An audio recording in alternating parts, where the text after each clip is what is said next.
Lady of refuge അതെന്താ ആവോ എനിക്കറിയില്ല. നമുക്ക് ലിയ സിസ്റ്ററിനോട് ചോദിക്കാം. സിസ്റ്ററെ, ആ സുഖല്ലേ? സുഖായിരിക്കണോ? സിസ്റ്റർ എനിക്ക് ഇന്നലെ ഒരു പോസ്റ്റർ അയച്ചു തന്നില്ലേ? ആ ഫീസ്റ്റിന്റെ. എന്താ സംഭവം? ഞാൻ ഇതുവരെ ആ മാതാവിനെ കുറിച്ച് കേട്ടിട്ടില്ല. അവൾ ലേഡി ഓഫ് റെഫ്യൂജ്. നിങ്ങൾക്ക് മനസ്സിലായിട്ടുണ്ടാവില്ല അല്ലേ? വാ, ഞാൻ പറഞ്ഞുതരാം. കാൽവരിയിലെ കുരിശിന്മേൽ തന്റെ മക്കൾക്ക് വേണ്ടി പീഡ സഹിച്ച് മരിക്കുന്നതിന് മുമ്പ് ഈശോ നൽകിയ വലിയ സമ്മാനം. ആ പീഡാസഹന വേളയിൽ ഈശോ പറഞ്ഞു, ഇതാ നിന്റെ അമ്മ, ഇതാ നിന്റെ മകൻ. മനുഷ്യകുലത്തിലെ മുഴുവൻ തൻ്റെ മക്കളായി നെഞ്ചിലേറ്റിയ പരിശുദ്ധ അമ്മ. അതാണ് കുരിശിൻ ചുവട്ടിലെ മാതാവ്, അഭയമാതാവ്. അല്ല സിസ്റ്ററെ, അപ്പൊ എനിക്കൊരു സംശയം. ഈ ഫീസ്റ്റ് നിങ്ങളായിട്ട് എന്താ കണക്ഷൻ? മദർ വിർജിനിയയ്ക്ക് അഭയമാതാവിന്റെ ഒരു അനുഭവം ഉണ്ടായിട്ടുണ്ട്. അത് ഞാൻ നിങ്ങൾക്ക് പറഞ്ഞുതരാം. ജനോവയിലെ ശ്രേഷ്ഠ കുടുംബത്തിൽ 1587 ഏപ്രിൽ 2 വിശുദ്ധ വിർജീനിയ പൂജാതയായി. ജനോവയുടെ രക്ഷയ്ക്ക് വേണ്ടി ദൈവത്താൽ അയക്കപ്പെട്ട ഒരു ധന്യാത്മാവായിരുന്നു വിശുദ്ധ വിർജീനിയ. തൻ്റെ ജീവിതം പൂർണ്ണമായും ദൈവത്തിന് സമർപ്പിച്ച് ഒരു സന്യാസാശ്രമത്തിൽ ഒരു കന്യകയായി ജീവിക്കാനായിരുന്നു ഇളം പ്രായം മുതൽ അവളുടെ ആഗ്രഹം. ദൈവം എല്ലാം കാണുന്നുണ്ടെന്നും അവിടുന്ന് എല്ലാം നിയന്ത്രിച്ചു കൊള്ളുമെന്നുമുള്ള ആഴമായ വിശ്വാസത്തോടു കൂടി പിതാവിൻ്റെ ഇഷ്ടപ്രകാരം വിർജീനിയ വിവാഹിതയായി. ദൈവം തന്നെ വിളിച്ച കുടുംബജീവിതത്തിൽ അവൾ പൂർണ്ണമായും സംതൃപ്തി കണ്ടെത്തി. എന്നാൽ അവളുടെ ദാമ്പത്യ ജീവിതം വളരെ ഹ്രസ്വമായിരുന്നു. ഭർത്താവിൻ്റെ അകാല മരണം മൂലം 20-ാം വയസ്സിൽ അവൾ വിധവയായി. താൻ ആഗ്രഹിച്ച് ഉള്ളിലൊതുക്കിയ സന്യാസം അവൾ വീണ്ടും സ്വപ്നം കണ്ടു. പ്രഭുമന്ദിരത്തിൽ തപസ്സിലും തീക്ഷ്ണമായ പ്രാർത്ഥനയിലും വിർജീനിയ ജീവിച്ചു. ഇനി എന്ത് ചെയ്യണം എന്നുള്ളതിനെക്കുറിച്ച് വ്യക്തമായ രൂപം അവൾക്കുണ്ടായിരുന്നില്ല. അവൾ പ്രാർത്ഥിച്ചു. വെളിച്ചത്തിനു വേണ്ടി, കൂടുതൽ വെളിച്ചത്തിനു വേണ്ടി മുട്ടിപ്പായി പ്രാർത്ഥിച്ചു. ദൈവത്തിൻ്റെ സ്വരത്തിന് കാതോർത്തിരുന്നു. ഒന്നവൾക്കറിയാമായിരുന്നു, തനിക്ക് പൂർണ്ണമായി സമർപ്പിച്ചുകൊണ്ടുള്ള ജീവിതത്തിന് ദൈവം തന്നെ വിളിക്കുന്നുണ്ടെന്ന്.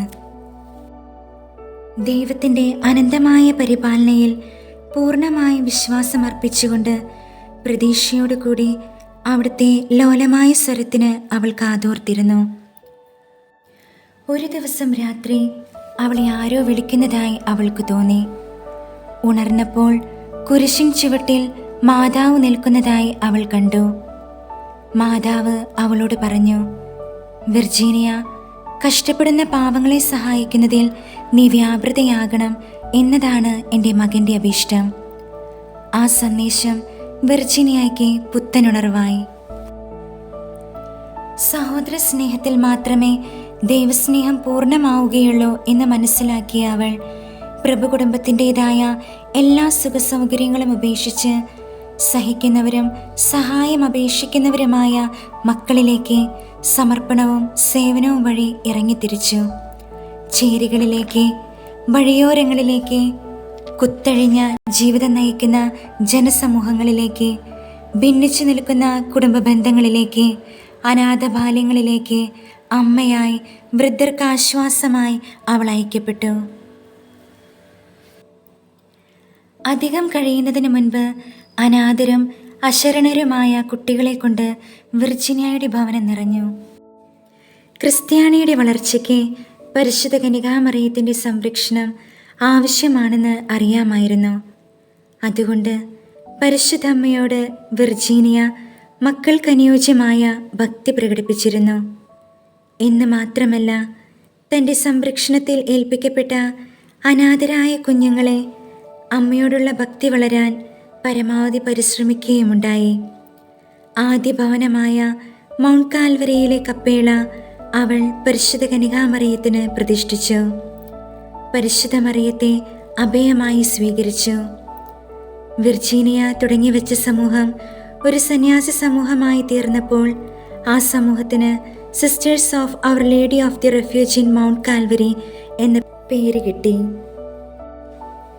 ഈ സന്യാസ സമൂഹം ആരംഭിച്ച് 395 വർഷങ്ങൾ പിന്നിടുമ്പോൾ വിശുദ്ധ വിർജീനിയ പകർന്നു നൽകിയ ഈ ചൈതന്യം ഇന്നും സഭാമക്കൾക്ക് പ്രചോദനമാണ്, ഉത്തേജനമാണ്. ഓ, അപ്പൊ ഇതാണല്ലേ അഭയമാതാവിന്റെ കഥ. അതുകൊണ്ടാണല്ലേ അപ്പോൾ നിങ്ങൾ ഫീസ്റ്റ് ആഘോഷിക്കണേ. അതെ, അഭയമാതാവിന്റെ മാധ്യസ്ഥം വഴി ഈശോ ഒത്തിരി അനുഗ്രഹങ്ങൾ നമുക്ക് വർഷിക്കും. നമുക്കും പ്രാർത്ഥിക്കാം.